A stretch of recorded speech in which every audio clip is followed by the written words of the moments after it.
구충록 기생충을 속히 없애세요. 정준호 옮김.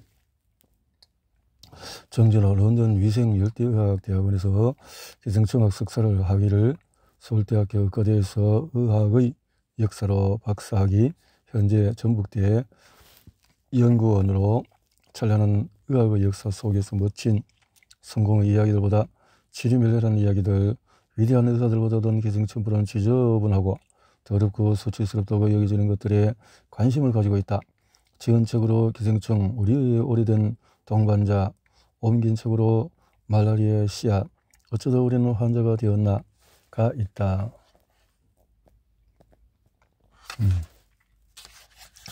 기생충이 흥망성스러운 한국 근현대사. 그 많던 기생충이 어디로 갔나?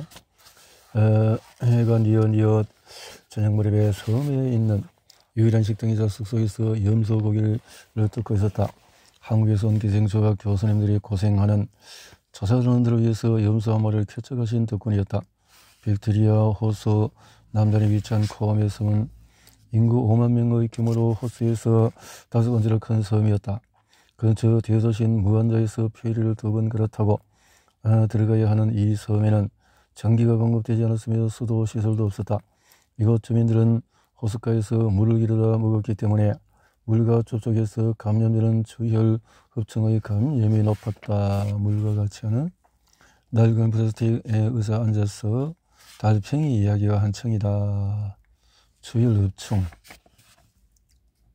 기생충에 대한 이야기들, 관리사, 사회적 행위자로서의 기생충, 보편적인 경험으로서의 기생충, 해방후 한국사를 기생충의 입장에서 바라본다면 어떤 모습일까? 대부분의 기생충들에게는 아무도 짧은 황금기 이후에 찾아온 기나긴 암흑기로 기억이 될 것이다. 일제강점기와 한국전쟁을 거칠 무렵에는 인구의 90% 이상 한 종류 이상의 기생충에 감염된 사례들까지 고려하면 100% 이상의 사람들이 기생충을 가지고 있었을 것으로 추정이 되는데, 기생충 주목할 점은 바로 보편성이다. 시공간에 특히 인간은 병균체가 상존하는 자연계의 균형 속에서 항상 변화해왔다는 점을 설명하기 위해 코로나 팬데믹을 지나면서 사회와 질병이 얼마나 긴밀한 상호관계를 맺는지 몸으로 경험하고 있다. 역사학에서 일찍부터 인간이 아닌 존재들의 중요성을 인지해왔다. 기생충에는 국경이 없다. 기생충학이 가지는 특징 중에 하나는 학문적인 발전과 실천적인 발전이 밀접하게 연결되어 있다는 것이다. 예를 들어서 기생충학자 켈빈 슈와베는 단방조충이라는 기생충을 평생에 걸쳐서 연구했다. 단방조충. 이처럼 기생충학자들이 여러 지역으로 이동해야 했던 주요 요인은 기생충의 분포였다. 기생충 감염은 국경과 대륙을 넘어 일어났다. 기생충 광면은 완결되었는가? 기생충 감염은 한국 전쟁 직후에 국민 모두가 가지고 있던 공통 질병이었지만 오늘날 전체 감염률은 2.6%. 또한 한국의 기생충 관리 경험은 한국형 개발 사업 모델로 선정되어, 그래서 구충 일용에서 수치로 기생충을 보다. 1940년대 말 기생충학 소전탁이 농촌 지역에서 진료를 보고 있을 때 제가 봐서 해충이 문제였죠. 당시에는 한국전쟁과 해충, 기생충이 기어날 때에는 그대로 집어들고 향동에 던져놓고 스스로 계속했던 한국전쟁 시기에 눈으로 볼 수 있었던 해충의 존재는 사람의 뇌리에 깊숙이 자리 잡았다. 한국과 제농사를 이을 때 인분을 비료로 사용하는 지방에서는 전국도가 우리 해충알로 덮여 있다고 해도 지나친 말은 아닐 겁니다.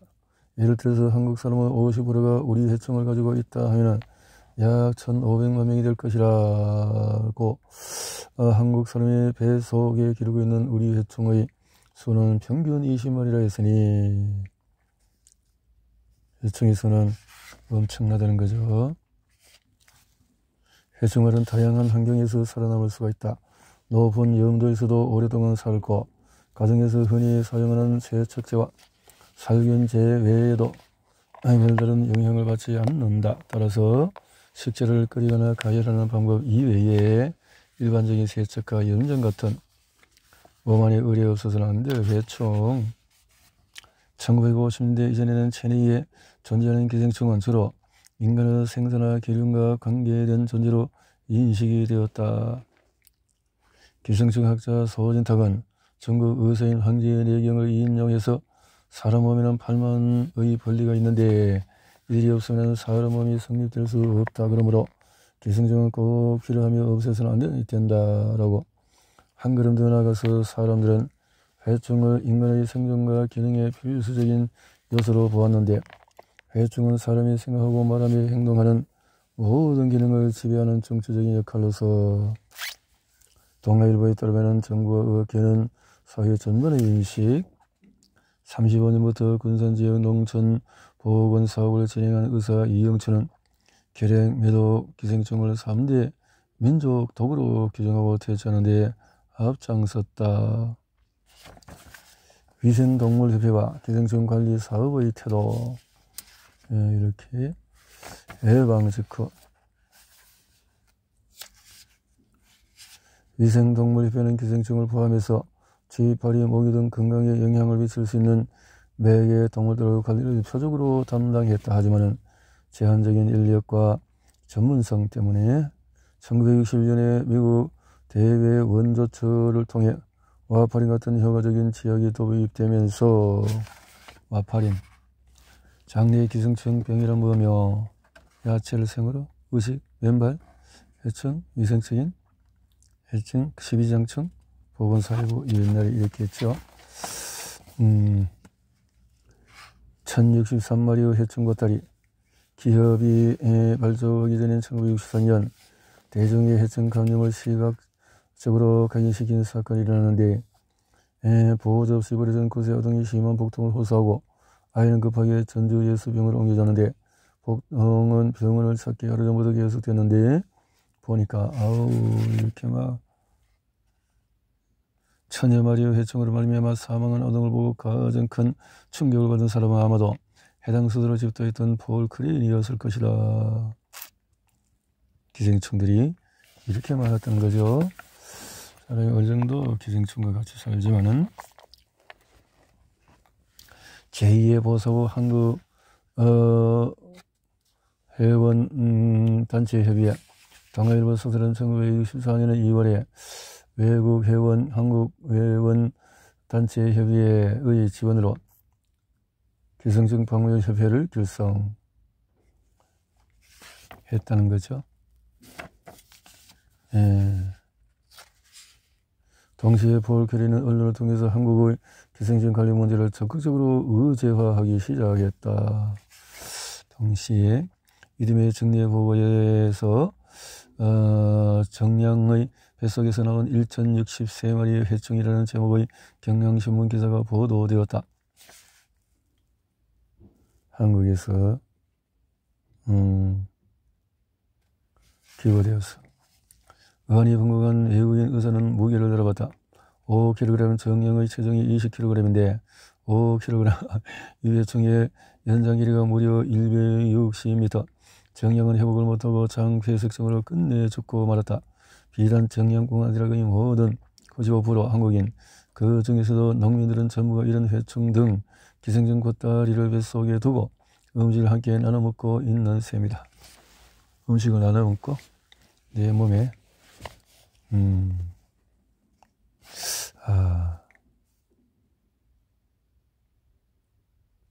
이 마을마다 이렇게 회충 제로 운동을 했는데 경향신문의 사진은 수술을 통해서 몸에서 제거한 회충 보따리 위에 쌓아두고 우리진이 수를 세고 있는 모습을 보여주었다. 동아일보 소설은 예로부터 회충이 좀 있어야 어린이들이 밥을 잘 먹는다든가 이렇게 했는데요. 이후에 해충성 장폐색으로 사망한 아동의 이야기는 여러 기사에서 반복적으로 사용되면서 알려졌다. 약장수들도 떠들던 말은 해충성 장폐색 사건은 워낙 충격적이어서 어린 소녀의 뱃속에서 해충이 1069마리나 나왔다는 사실은 돌팔이 약장수도 떠들던 말이 되었다. 여기서 약장수들은 지금으로 말하자면 의사의 처방 없이도 제조 구매할 수 있는 일반 이렇게 일제 강점기에 주력 포망은 기생충 약이었다. 예. 차례 같은 능력이 거리로 보여주며 약장수도 있으면은 여러 방법으로 폭리를 취하거나 약품을 강매하며 불법 판매 행위를 일으키는 1, 3년 약장수들이 더 많아서 1960년대에 들어서 의료시설이 점차 늘어나고 약품을 구입할 수 있는 경로도 다양해지면서 약장수의 인기도 과거와 같지는 않았지만은 이들 기생충 때문에 죽었다는 사람의 내장을 플라스코에 담아서 선들에 침을 튕기고 있었고, 기생충도 수출했나? 1960년대 수출 기반 경제 성장이 당면 과제로 떠오르면서 기생충이 걸림돌이 되었다. 기생충이 1960년대는 독일 광산의 인력 수요가 컸다. 당시 독일에서 의학박사 학위를 얻고 디스부르크 시병원에서 근무 중이던 한국인 의사 이정선은 현지의 반응을 생생하게 전달했다. 이후에 파견부터 검사 결과까지 기생충이 발견되는 데는 출국을 취소했다. 그러면서 파독 강구와 지원자들에게 기생충 감염은 부끄러운 일이라는 인식이 퍼져나갔다.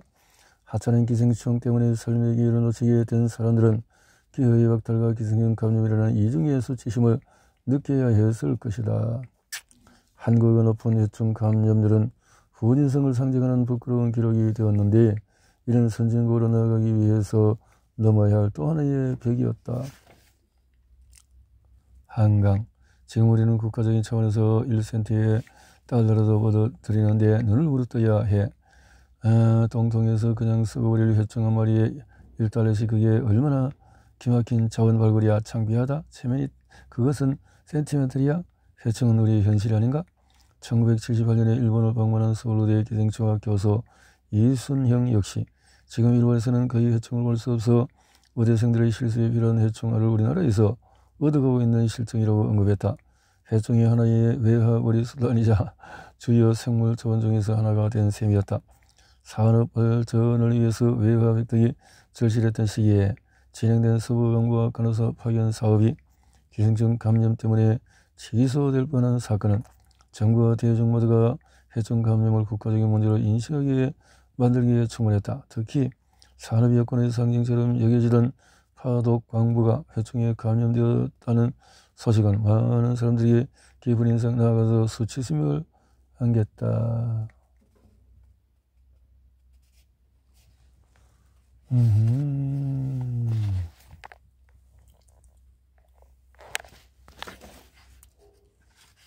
1970년대 학교에서 교사의 감독하게 학생들에게 구충제를 투약하는 모습이다. 구충제 먹고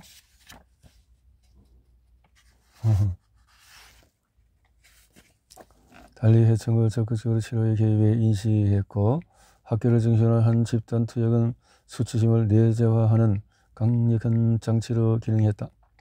더불어 1955년부터 시행된 제1차 교육과정 가운데 국민학교 교과과정에서 전염병과 위생 관련 교육을 대폭 확대했다. 1960년대 이전에 구충제인 마구니의 광고 문구는 해충을 속히 없애시오. 창피해? 1966년 동아일보 기사에서 거기가 없으면 말을 못한다. 해충이 없으면 69년 기사에서 1967년 조사에 의하면 한국인의 기생충 감염률은 해충 80%로 해충 하나를 두고 외국과 그것에 비교해 보면 미국의 5%, 일본의 15%와는 아예 이야기도 되지 않지만은 해충과 수치심, 정상과 비정상의 전복, 동일한 질병이라도 각 시기 사회 구성원들이 가진 지식, 가치, 문화 등에 따라 이를 인식하고 경험하는 바가 달라진다. 수치의 문화와 죄의식의 문화 간의 차이는 곧 집단주의 문화와 개인주의 문화의 차이로 이어진다. 한편 법철학자 마사 누스바움은 사회의 법체계 중에서 많은 부분이 수치심이나 혐오 같은 감정에 기반하고 있음에 주목한다. 수치심은 이상적인 상태에 도달하지 못한다는 생각에 반응하는 고통스러운 감정으로 정의될 수가 있다. 특히 전주 아동의 해충성 장배색 사망사건은 우리 뱃속에도 저 많은 기생충이 들어있을 수 있다는 생각과 수치심을 대중이 공유하는 계기가 되었다.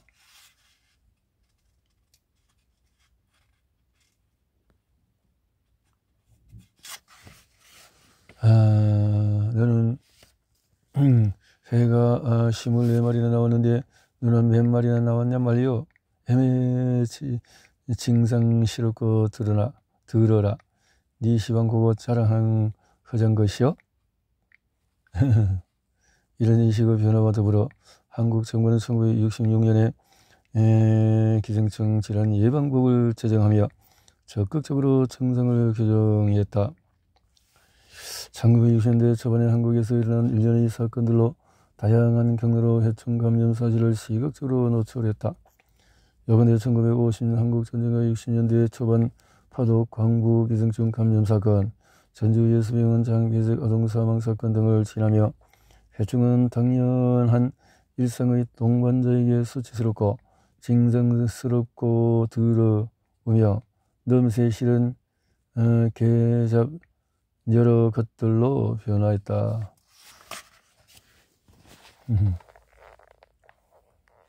기생충 대비를 마치 황금처럼 생각하며 아시아적인 기생충 관리 사업의 형성, 금쪽 같은 기생충. 2017년 5월의 도쿄는 벌써 한여름 같았다. 다리를 건너 약속 장소인 보건회관 건물로 들어서자마자 걱정은 기우였음이 밝혀졌다. 담당자의 안내를 받아서 둘러본 기생충 예방 예우 후신. 놀랍게도 1980년대 기생충 학회에 일했던 사람들 중에서 적지 않은 인력이 여전히 두 단체에서 현역으로 활동하고 있었다. 일본 기생충 예방회에서 활동했던 분들을 인터뷰하면서 흥미로운 표현을 들었다. 그 정제를 투약한 후에 대변으로 나온 해충을 체반에 걸러 사람들에게 시각에 보여주는 것이 효과적인 홍보 방식이었다며 기생충을 마치 사금 다루듯 했다고 말했다.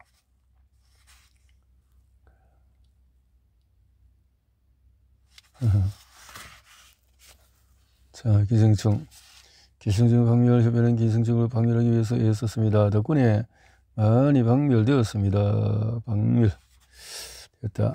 현재 한국의 건강관리협회에서는 전신은 한국기생충 박멸협회로서 이렇게 활동. 1967년 8월에 기협 회장을 맡아 전국 단위 검진 사업을 본격되어 올려놓은 이정진의 활동.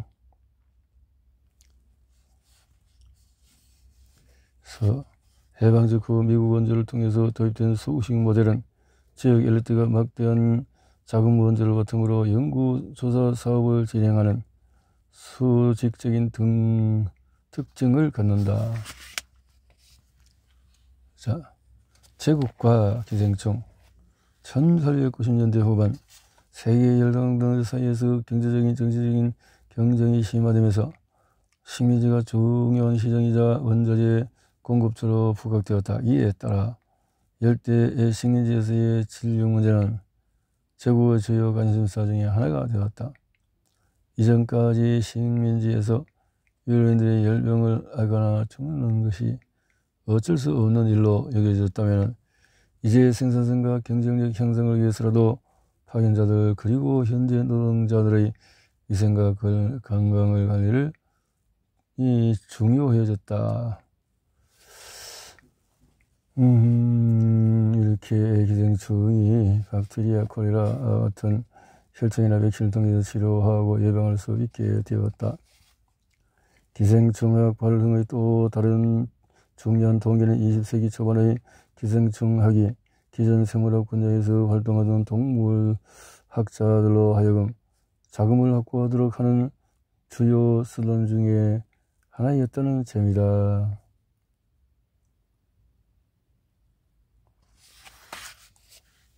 일본에서 기생충학의 태동은 1876년인데 다른 서구 열강과 마찬가지로 일본 역시 식민지의 학대와 함께 기생충학과 혈대학에 대한 필요를 느꼈다. 1895년 일본이 타이완을 점령한 직후에 타이완은 일본인들에게 전염의 병이라고 불렀으며 모두들 발령을 기피하는 곳이었다. 특히 말레이시아 문제가 심각했기 때문에 1899년에는 타이완 지방병급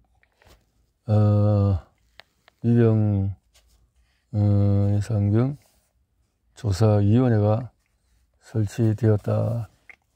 20세기 초반의 말레리아 통제에는 크게 세 가지 방법이 제시되었다.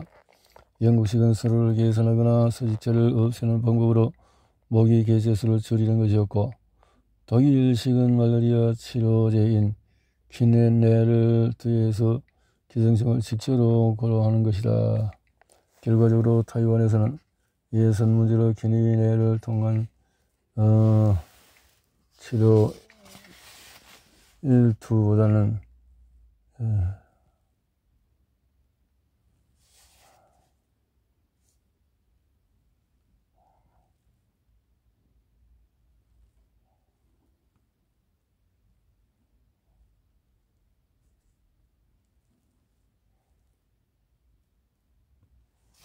자, 한편 일본 기생충학의 국제화도 1910년에 가속화했다.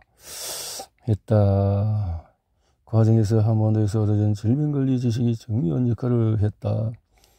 많은 사람들이 한반도에서 접종하는데 경찰이 창건 아래 접종이 시행이 되고 있는 모습을, 이처럼 시민들은 제국의 실험장으로 활용되며 기생충 전염병에 관련된 지식을 생산하는 주요 공간이 되었다.